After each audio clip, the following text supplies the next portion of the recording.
do this thing where I give you a few names, and you listening to this has to tell me what they have in common. Okay. Margaret Atwood, Martin Luther King Jr., Thomas King, Jane Jacobs, Douglas Copeland. If you guessed these are people who have never been in my kitchen, you'd be right about that.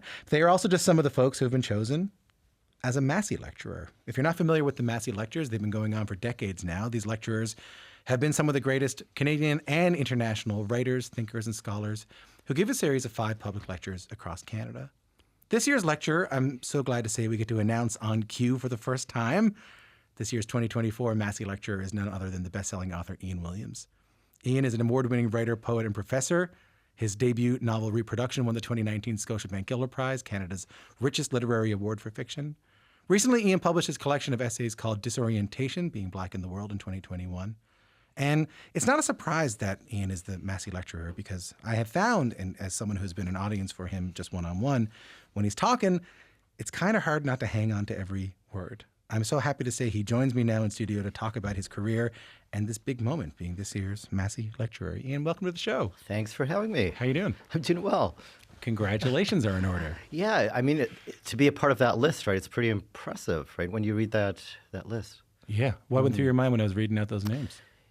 Yeah, trying to reconcile myself with these names, right? And are these actual people, or are these just kind of like the abstractions of people? Like, at what point does Martin Luther King stop being like a human person who needs like oatmeal in the morning and starts being like the champion of civil rights? And so, yeah, maybe we lose ourselves at some point.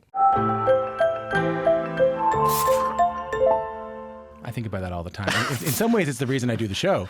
I think about that all the time, is that these people like Charlie Chaplin or Martin Luther King or Jane Jacobs, they showered and they went to a convenience store and bought cigarettes and were also, geniuses. Yeah, what you do, though, is like you humanize people, right? So if we have like Beyonce living up on this level, Beyonce talking to you suddenly, has a wart or a pimple or something, and suddenly she's like I bring the warts out in people, is what I'm trying to say. Suddenly you make them human, right? In a way that we forget that these names that are circulating all the time are people who, do have to buy toothpaste. The worry is for me that if we make these people into gods, then the average person thinks that they can't do that stuff, that they have to be like given some sort of gift from God. I think life's richer when remarkable people are just like you and me. Yeah. I like that. That's actually kind of beautiful. That's all we have time for. The end. My thoughts. You know what? I'll be doing the lecture next year, Ian. Congratulations. What went through your head when you found out is it a call you get to do this thing? I think it was a bit of like a couple of soft approaches, I think, at first, right? Like, might you be interested in, or are you thinking about anything lately? I think there were a few of like those kinds of conversations I was having, and I was like, I'm not sure where this is going, but yeah, I'm thinking about things. And they're writing nonfiction next and so forth. So yeah, I think they were feeling me out, and I was sort of baffled and just being honest, yeah. How did you land on conversations as the topic of the lecture? Yeah, that's tricky. Like I did my PhD about like tone and voice, right? So I was interested in like, how do we know what people mean from just the words they say? And I was also sort of fascinated by like, how could we detect who's speaking from a page, right? So a page is pretty neutral. Like, doctorate was in English Lit. And how do you know a black man is writing, or like a lesbian woman or whatnot? What clues are there in text? That's 20 years ago, right? I've written like several books in the meantime. All of that has been very useful in sort of constructing voices and whatnot. And sort of the natural evolution for me is this idea of, okay, we know about voice, we know about tone, we put those things together, and what are our conversations like? But that's one part of it. That's sort of like a theoretical answer for you.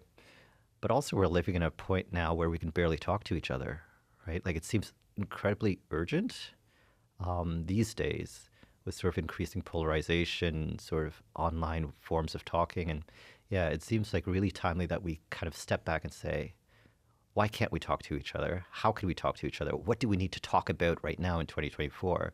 And create like an environment and a space to make that happen. So I think it's sort of the fabric to make a number of other kinds of important sort of interventions possible. What have you been learning about our inability to have conversations? I think it's an interesting point, because one of the things I was gonna bring up to you was having a conversation about conversations right now is a dangerous thing to do. You're right, the fracturing of news media. We are not consuming the same news media. When we're DMing, are we really talking to one another? When we're posting Instagram stories at one another, are we really talking to one another? What have you been gleaning? Right. It gets kind of meta, right, after a point, but I'm trying to keep this as sort of like real as possible. Learning about a lot of things, right? So, for instance, I think politeness constrains us, and at the same time, without that politeness, we see like what chaos breaks loose on social media. So, what is the sort of appropriate amount of like social policing, right, that we need to be like decent and civil to each other? I've learned that the topics that we say we shouldn't talk about are in fact topics that some segments talk about all the time, right? So when we say like we shouldn't talk about race or people's sexual lives or whatever, like sexual minorities are talking about this all the time, right, with their friends. Black folks, Indian folks, we're talking about race constantly in our circles. Only certain subjects are off limits to some people, right? So learning like just these little things that we've taken for granted and sort of assume, and then realize, no, in fact, this is not the case. It's an interesting thing you get to do here, to kind of talk to the country about this. Yeah, and hopefully that we find ways of talking to each other too about this, and like both nationally, right? How to have a national conversation. Harder to do. Yeah, lots of people involved, lots of perspectives involved, but also like more domestically too, right? So how do we sit around a table at Christmas time and talk about gender-neutral bathrooms, right? So yeah, both like the scale right from the personal and intimate all the way up to the national. I want to find out a little bit about why this might be interesting to you, but I want to do that through maybe talking a little bit more about you for people who may not know you. The last time we talked on the show, I've seen you socially. You see at the old Gillers every year and all that kind of Right. stuff. It was when you won the Giller Prize, and we were doing a little bit of research to get ready for this. Born in Trinidad, moved to Canada. How old? I was 9, yeah. What do you remember? But Trinidad, I mean, what do you remember about 9? It's all pretty clear, right? Like I feel at 9 years old, I could have been pretty much an adult. Yeah, I could have found my way through. Remember a lot about it. I remember sort of, yeah. It's funny, like I remember the childish details. I remember food and playing and my friends and my toys. I remember my airplanes and all of that stuff. But I also remember like just this kind of like atmosphere of something just beyond my grasp in childhood. It's like when you come to an awareness that, oh, the world is really big. And there are people living in North America that I see on TV, but they're actually like real people doing things that are very different from what we're doing here. And I'm in relation to that somehow. I'm seeing them, but they're not seeing me. Like little things like that you start to sort of realize and come to an awareness with your little child brain. Yeah, those kinds of things I remember sort of being formed, right? And when you have a big move, a big migration, sort of in your childhood, you get split, right? You just get divided. You moved to where the TV show was. You're moving to where you were looking out the window and you're moving to the outside. That's right. What do you mean by a split? Yeah, it's kind of this way, like you're in the audience for like a sitcom being shot, and then suddenly you're plucked and sort of put on stage there. But you're split in the sense that, you know, you've got a private life and a sort of like early history that's formed by one country and one system. And then you come here and you realize that, oh, there's a totally other way, or a different way at least, of sort of living and being. And I've got to do both of those things, right? Right? Because my parents are committed to say this form A of living. But if I'm to live the rest of my life out here, I better get used to form B. Yeah. What do you remember of in the practical of coming to Canada for the first time? Was it snowy? I remember the late night flight. It was in the middle of the night. It was as late as we were allowed to stay up. And in those days, I mean, this is the 80s, right? Late 80s. You had to like dress up to get on a plane, right? It was actually like there was no you remember pajama that? pants and socks. No, you don't show up like that, right? No, you wear like your nice clothes on the flight. You know, there were waving galleries and stuff to sort of say goodbye to folks. And just the occasion of being on a plane, there weren't discount airlines and all of that, was an occasion, right? Yeah. You know, it was pretty big. And so from a kid, like being on a plane was a big thing, right? Yeah. Toronto, did you land in Toronto? Yeah, I landed at Pearson, yeah. And upon landing, you mean like... Oh, I don't know. What was it? I remember snow for the first time. I'm shrugging. I guess you can't see that on the radio. Thank you for the translation, though. I appreciate that. But yeah, not easily wowed even as a kid, right? One of these stoic kinds of probably little Sheldon kids. Yeah. Were there books and reading and writing going on around you? Yeah, all the time. My mom went back to university and I would read her textbooks and stuff like that. What did she go to university for? She went to York and she went back for English. Oh, and wow. yeah. And so like good books in the house as a result of that. And books with weird covers and things that you shouldn't quite be reading, but you're kind of peeking into. Yeah. So The path one would think is these books are around your house. Going to university for English, you would think, oh, well, he discovers these books. He decides to commit his life to writing. Not the case. Not quite, no. Psychiatry, I was reading. You were on the path of becoming a psychiatrist, psychologist? Right. Yeah, but it's not. I don't think these are super unrelated things, right? Like, I mean, as a writer, you're interested in sort of people and language, and I mean, that's all I really wanted, right? So you could go sort of the scientific way of sort of getting to know people, or you could just make them up. I think I chose the second. Yeah. You are aware now that you were interested in language and how people spoke to one another? I knew this like first year university, right? Like what's important in life, people and communication, right? It's how to get to know these people and to talk to these people. And so my first degree was like in psychology and English, right? So all these hypothetical people that you could sort of figure out, and then psychology as a backdrop to that. So were you having a hard time? Like, is that the reason I asked it? And let me offer transference so that you don't think I'm accusing anything. Sometimes I wonder if I do this job because it is a controlled way to talk to somebody, and so I'll just offer that up. yeah. I wonder why you were interested in how we talk to one another and converse with one another in your early years of university. Were you having a hard time with that? Yeah, that's really insightful. Really insightful, Tom, for your own life and for mine. Oh, to a yeah. degree. They're going to put a wing in the therapist's office for me, and don't you worry about that. They're going to memorial wing in my name. But I guess, I mean, you can superficially get along with anybody, right? But the Yeah. kinds of deep connections that you crave somewhere in your teenage years require a bit more than just, kind of casual contact. And I perhaps was a bit clinical about this, and I was a lonely child, right? I was always sort of on the fringes of childhood, right? Always never quite fitting into that time in life, right? And so wanted to understand why and how and when will things get better and all of that. Yeah, and so I think that's partly related, right? Yeah. People can't see, but I hope you see my nod of recognition. Were you on the fringes of childhood too? Oh, yeah, baby. And it doesn't mean you're unpopular, right? It just No, means no. like, why are we doing this? And can't we just sort of move on to the next phase? It's like everyone else this seems to be easy for everybody else. Yeah. It seems a little bit harder for me. Right. Like, how much baseball can you play? I'm good. I love it. But, can we do something else now? You end up not doing psychiatry anymore, and you end up becoming a writer. Yeah. And I'm wondering whether this, and if you don't want to talk about this, we can edit it out. Speaking of control, I was reading you had a fire. Yeah. You had a house fire, that everything was gone. Yeah. Except for the clothes on your back. That's a real deep cut. Where'd you find that out? I mean, that's it's very, very true. You should wait till I read your credit score. By the way, you're doing great. B-sides, of this album here, like this. That's really impressive. But yeah, so I worked in the States for for about 7 years, right after the doctorate. A doctorate in English, Okay. at University of Toronto.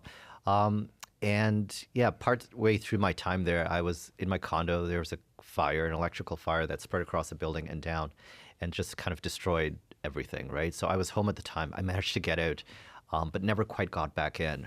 So I didn't even have my glasses on me, I remember. But yeah, I had my phone, my keys, and my cell phone. My phone, my keys, and my wallet I had. And I was traveling, and I needed my passport. I remember that. And so my question at that point in my life was, okay, Ian, you've lost everything except the stuff in your head.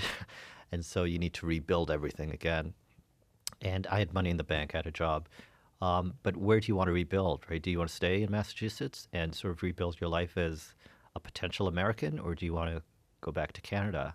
And so that was one of those sort of hinge moments in a life, right? Where you decide, okay, if I've been reset, where do I want to be? And so move back to Canada, rebuild. Yeah. The where wasn't what I was thinking about. I Yeah. was thinking that like you had a job. I mean, you're still a professor, but like you had Yeah. you had a job and you were sort of living in that academic world. Yeah. And you hadn't written a novel yet. Nope. And I was wondering whether you had you published poetry by that point. I had published, a short story collection and some poetry. Yeah. I wondered whether after the fire, because this happened to a friend of mine who was an actor. Yeah. Her house burned down, and she went, well, I'm going to just become an actor. I just lost everything. What was she doing before? What was her job? You know, she was part-timey acting, but, you know, kind of doing everything else and not fully committing herself. I wondered whether after that happened, you were like, I'm going to kind of commit myself more to being a writer and an artist. Yeah, I can see that story. I like that story, but yeah, it's You can have it. No, I no, I was committed before. But you sort of double down in a different kind of way. Like you realize not whether I can do this or not, right? But to do it again, it's like getting that second chance to do it again. What would I do differently? And so is the sort of American market more important than sort of like rediscovering myself as a Canadian and sort of returning and entrenching myself here? Like those kinds of questions become important. Yeah. Why was that? I mean, as a writer, you would think, hey, come on, stay in the States. Yeah, you know? it's a different world though, and I think aesthetically, I think we think differently, right? Between like Canada and the U.S., and so there's a real kind of palpable, like artistic difference, I think, between the two countries. And you could do it. There's a lot of crossover that's possible and whatnot. It's not a bad thing. I'm not saying, I'm not discouraging it. And your book sold in the Yeah. U.S. Yeah. So it's not an issue.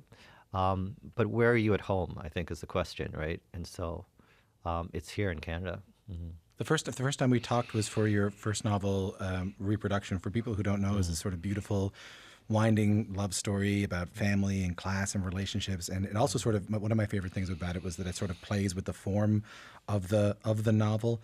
What do you remember? What was on your mind when you were writing that? Reproduction. was the big one. Mid-30s, yeah. Mid-30s, unmarried, had no kids. And so thinking about all of those things and the possibility of never doing any of those things too, right? And so if I could do it sort of artistically, I don't actually need to do it in person. And this kind of mystifies my friends about sort of like the pattern of my life. Like, don't you actually want to do this kind of thing or do X or Y? I'm like, you know, if I can think about it and if I can sort of explore it and figure it out, then I'm good. I don't really need to have that sort of real life experience. So Reproduction kind of felt like that for me, right? Do you still feel that way? About the present novel that I'm working on, yeah. About some of the other things.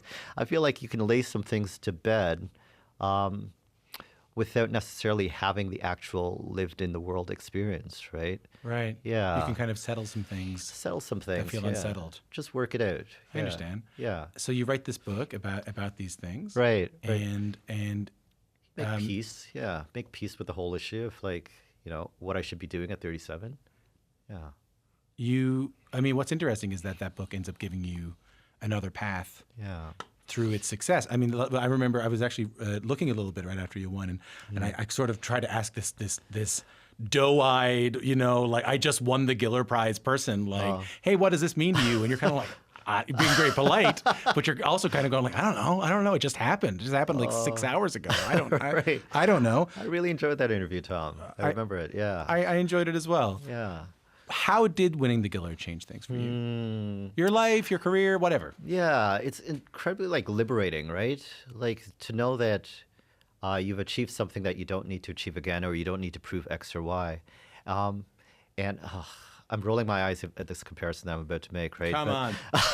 That's my friend Ian you're talking about. Do you need, like, does Beyonce need to sort of win a Grammy again, right? You know, I feel like there comes a point where, okay, you've been sort of granted permission to do whatever you want to do with your mind and your life. And that is the greatest gift. I mean, to symbolize it in the form of an award or something, that's one thing. But I wish we could like bestow this on people without the actual like material award or checks or whatever. To say like, hey, you are free to live your life and to do whatever you want with your life. That's sort of big gift of the Giller for me. Help me understand that better, because if I think you're saying what I think you're saying, if you're saying what I think you're saying, it's really interesting. So, what the Giller gave you especially for a debut novelist, is sort of permission that like, hey, you got some value here. Yeah. What you should write. You should do this. And you're saying, wouldn't it be nice if we all had that without right. it? Yeah. Right, yeah. So I guess in different terms, it's like the Giller gave me permission to be more myself, right? Yeah. Like to be more deeply myself rather than to try to please or try to do the right thing or all of those other things that really limit our behavior. And it would be great if everybody had permission to actually be themselves, like truly and fully, right? As if they had already won at their lives, right? Instead of trying to sort of prove at it. I mean, how lovely would that be? I feel like we all... Yeah. Some people snatch it, right? Some people just take it. They refuse. They don't wait for it to be sort of awarded on them. And that kind of courage I really admire. But I guess if nobody's giving it to you, you take it. The in the latest book of essays, Disorientation, you opened the book with a quote I wanted to read out loud because I thought it might have something to do with the theme you chose for your Massey lecture.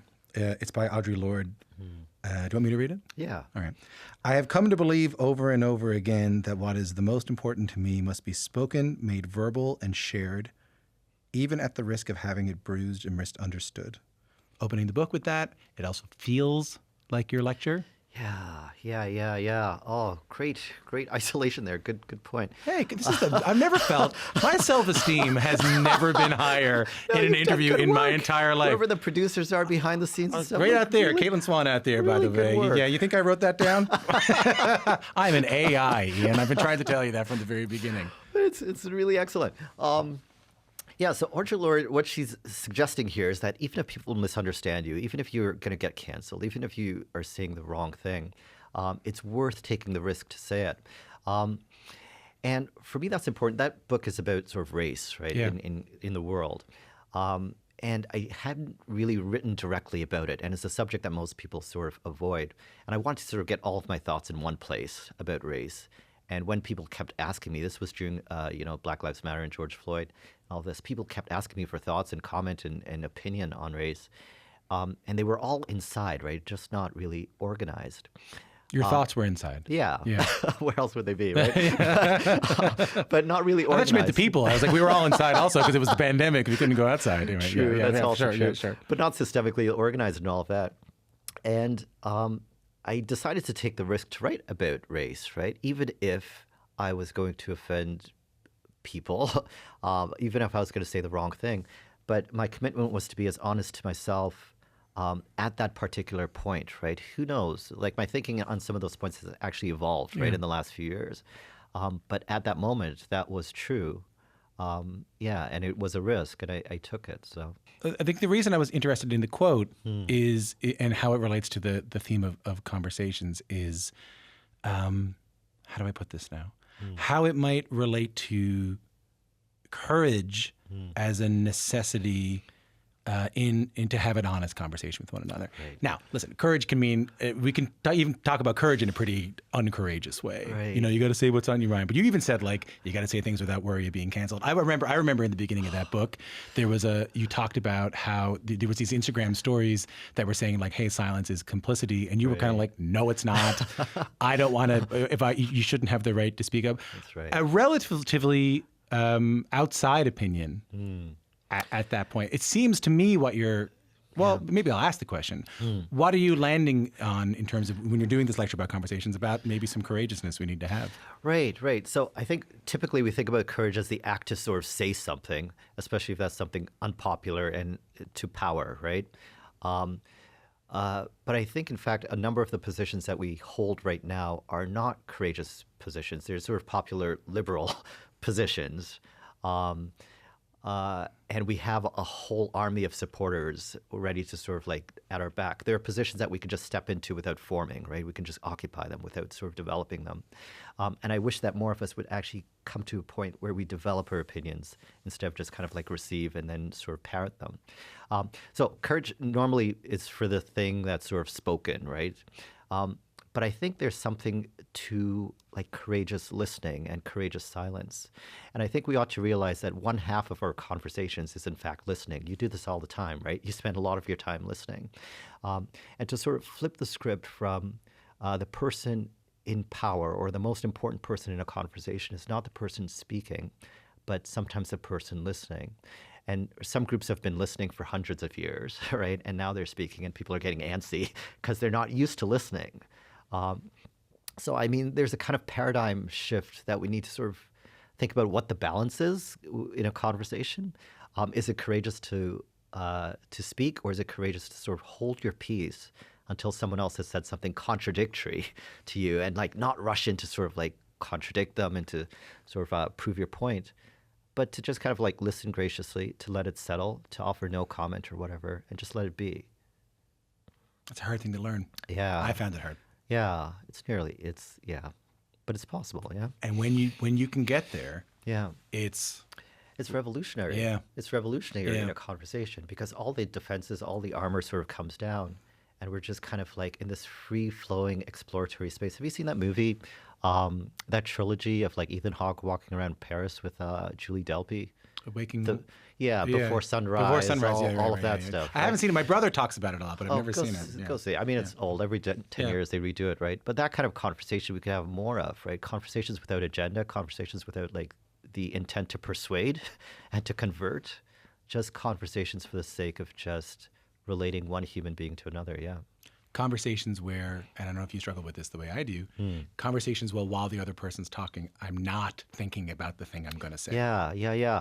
There's that scene in Fight Club where they say that, right? Are you listening to me or are you just waiting for your turn to speak? And too often it's the second one, right? I'm excited to hear you have these Massey Lectures. Well, thank you, Tom. I'm looking forward to it. You're going all across the country. Sydney? Yeah, starting in hell. Yeah. Sydney? Cape Breton? Yeah. Iqaluit? Yep. Have you been before? North, never been. Beautiful. Oh, yeah? Beautiful. What took you up there? Q. We did Q up there. And I mean, just the kindest, most wonderful people, and we had a grand old time. What time of year were you there? Oh, geez, Louise. April, May. Yeah, it was still dark. It was still dark all year, all day. Right. And I got a real kick out of that. When are you going? October? It'll be late. October. It'll be late. That's okay. Saskatoon? Yeah. Been to Saskatoon? That's the one province I've not been to, actually. Yeah, so I've flown over Saskatchewan. Looking forward to that. Caitlin Swan out there she's a Saskatchewanian. Great. Victoria? That's the only major Canadian city I've never been to. Why not? I mean, it seems you got stone-faced. You ask me as if I made the call, as if I was like, I'm never going out there. The obvious place to be. You've been to the island, though, no? Never been to the island. Huh. Well, I mean, this is like East Coast resistance. I know. I never had a gig out there. I never had a occasion to go out there. I would have, and whenever I've just traveled for fun, I've visited friends in Vancouver. Yeah. And never just spent the 2 hours on the ferry. I mean, I should. I should. I feel like that's your summer plan. No? I would love to. I tell you what, I want to go out to the islands. I want to go to like Salt Spring and all that kind of stuff. You done any of that? Yeah. I used to live in BC, right? So did a lot of traveling around there. I want to do that. It's beautiful. It's beautiful. You know what? Maybe I'll go out for that lecture. Maybe I'll go out for that. Yeah, I'll come out for the. And then of course Toronto. Anything you're looking forward to eating on the road? You sort of skipped over Toronto as if for nothing here. Well, they get a lot of press, to be fair, Ian. They get a lot of press. Okay, hold on. That was not He'll balanced. also be in Toronto, home of everything. You heard of the Cool House? It was here. All right. By the way, I've lived in Toronto for 12 years. I really am. It'll also be in Toronto, a great city that I love. Ian, lovely to talk to you, as always. You too, Tom.